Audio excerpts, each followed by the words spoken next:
Hello everyone. Statistics में हमने section A का एक्सरसाइज 2 में जो आपकी टेक्स्ट बुक में जो एक्सरसाइज 2 है उसमें हमने सेक्शन ए का जो रिवीजन है वो कंप्लीट कर लिया है।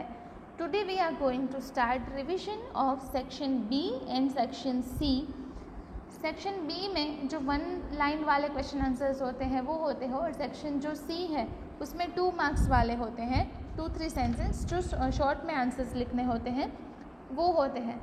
तो सेक्शन बी का first question, define correlation if simultaneous changes occur in the values of 2 related variable due to direct or indirect cause and effect relation, then there exists correlation between the variables।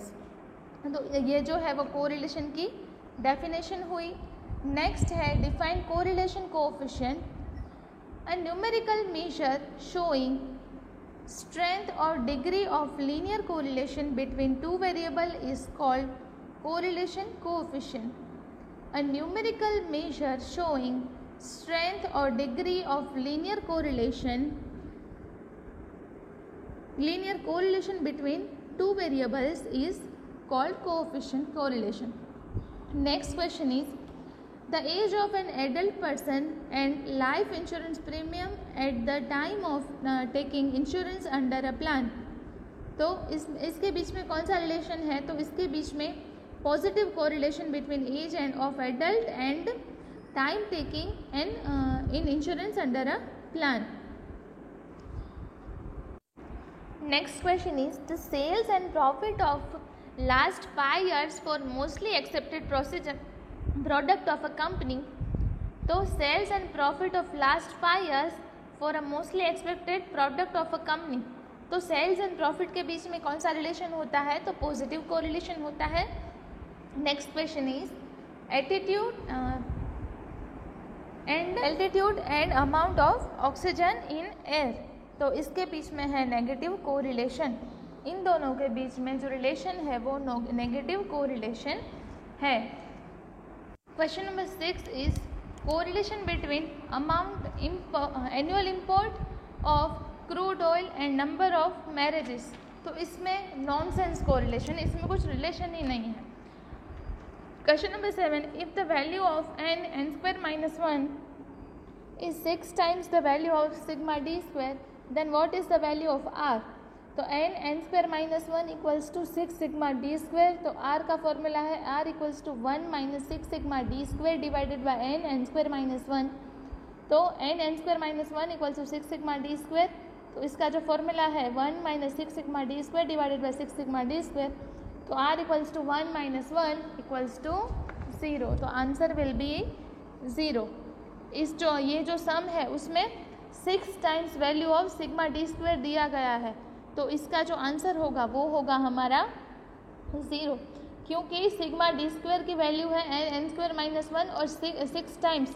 तो ऊपर हमारा formula भी वही है, तो उसके formula के basis पे ही हमको ये जो सम है वो करना था।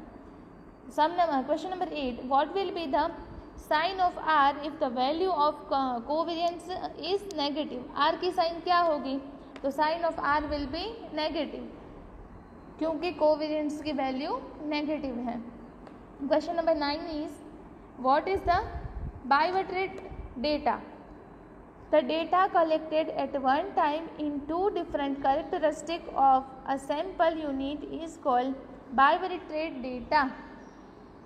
The data collected at one time on 2 different characteristics of a sample unit is called bivariate data। कि जो डेटा है वो वन टाइम कलेक्ट हुआ है और उसके on 2 different characteristics on sample unit के एक बार मिलने पे उसके 2 अलग अलग कैरेक्टरिस्टिक मिले हैं, तो उसको जो है वो बाइवेटेड डेटा बोलते हैं। Question number 10 is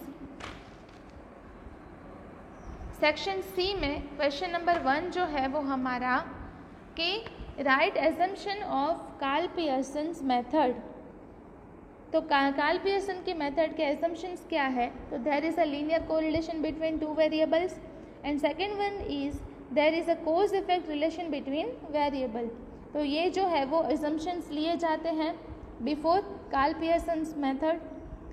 Question number 2, define scatter diagram showing the values of variable y on x-axis and values of y on x on y-axis by proper scale if n ordered pairs x minus y, x2, y2, xn, yn of two variables x and y are plotted on the graph paper, then the diagram obtained is called scatter diagram. तो जो diagram मिलता है उसको क्या बोलते हैं? Scatter diagram बोलते हैं. तो this will be a answer of question number 2. Scatter diagram में हमने देखा था कि एक्स एक्सिस वाई एक्सिस की दो पेयर्स की जाती थी और उसमें फिर हम उसका ग्राफ ड्रॉ करते थे. तो वो जो है वो स्कैटर डायग्राम में इंक्लूड होता है. क्वेश्चन नंबर 3 है,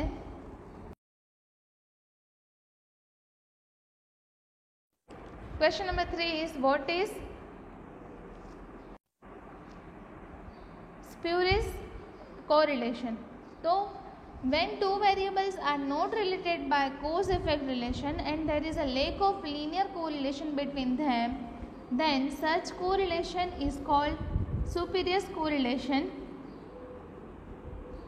उसका एग्जाम्पल देखें तो yearly import of a crude oil and number of marriages during the same period. तो ये जो है वो उसके कुछ रिलेटिंग ही नहीं है, कुछ रिलेटेड थिंग नहीं होती, कुछ लिंक ही नहीं होता होगा. तो वो जो रिलेशन है वो सुपीरियस कोरिलेशन बोलते हैं. उसको नॉनसेंस कोरिलेशन भी बोलते हैं क्योंकि क्रूड ऑयल की इम्पोर्ट और marriages, number of marriages during the year, उसमें कुछ रिलेशन ही नहीं है. तो it is a nonsense correlation, spurious correlation. Next question is explain the cause effect relationship. cause effect relationship में क्या होता है कि in many situations simultaneous changes are seen in the values of two variables. If due to change in value of other variable, then it can be said that two variables are related by cause effect relationship. तो वो जो दो variables हैं वो cause effect relationship से relate किए गए हैं, रिलेटेड है. तो वो जो है वो इफेक्ट रिलेशनशिप में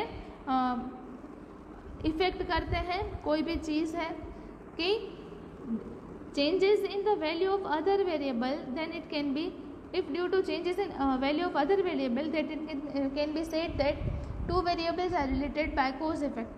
एक की वैल्यू में चेंज होने से दूसरे की वैल्यू में भी इफेक्ट आती है तो वो जो है वो कॉज इफेक्ट रिलेशनशिप होता है. In such cases change in the value of one variable is a cause while the change in value of other variable is effect. एक जो है वो कॉज है और दूसरा जो है वो इफेक्ट है. सच रिलेशनशिप बिटवीन टू वेरिएबल्स में बी डायरेक्ट और इनडायरेक्ट. और ऐसा जो रिलेशन है वो डायरेक्ट भी हो सकता है और इनडायरेक्ट भी हो सकता है.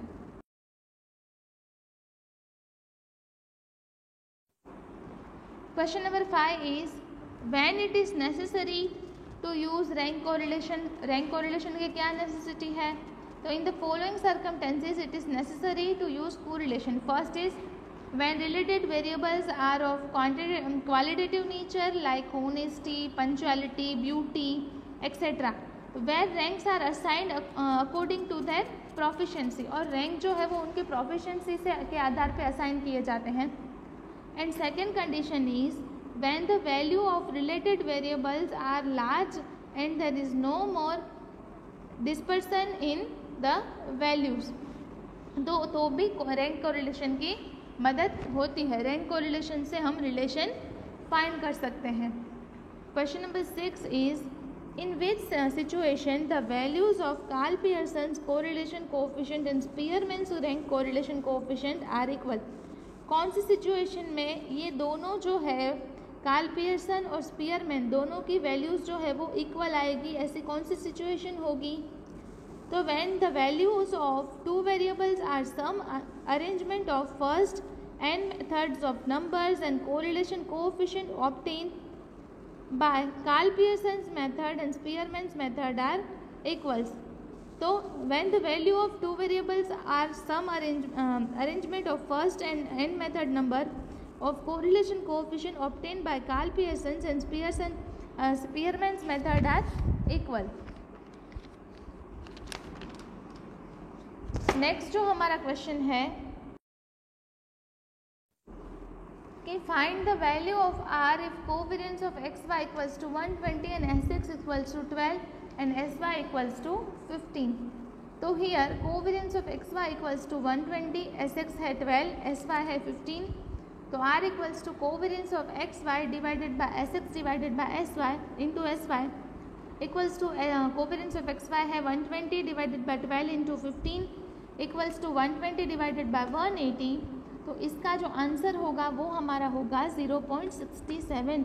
तो covariance of xy will be 0.67. Question number 8 is find the value of R if sigma x minus x bar y minus y bar equals to minus 65, sigma sx equals to 3, sy equals to 3 and n equals to 0. तो इसका एक normal formula है R equals to X minus X bar Y minus Y bar divided by N sigma X into S Y. ये इसका formula है. तो सबकी values दी गई है, फॉर्मूला में वैल्यूज़ पुट करनी है. तो आंसर होगा हमारा माइनस 0.54. तो this will be a answer. Question number 9. For 10 pairs of observation sigma D square equals to 120 find the value of rank correlation coefficient. तो n equals to 10, sigma D square equals to 120, r equals to 1 minus 6 sigma D square divided by n square minus 1. तो ये तो उसका formula है normal.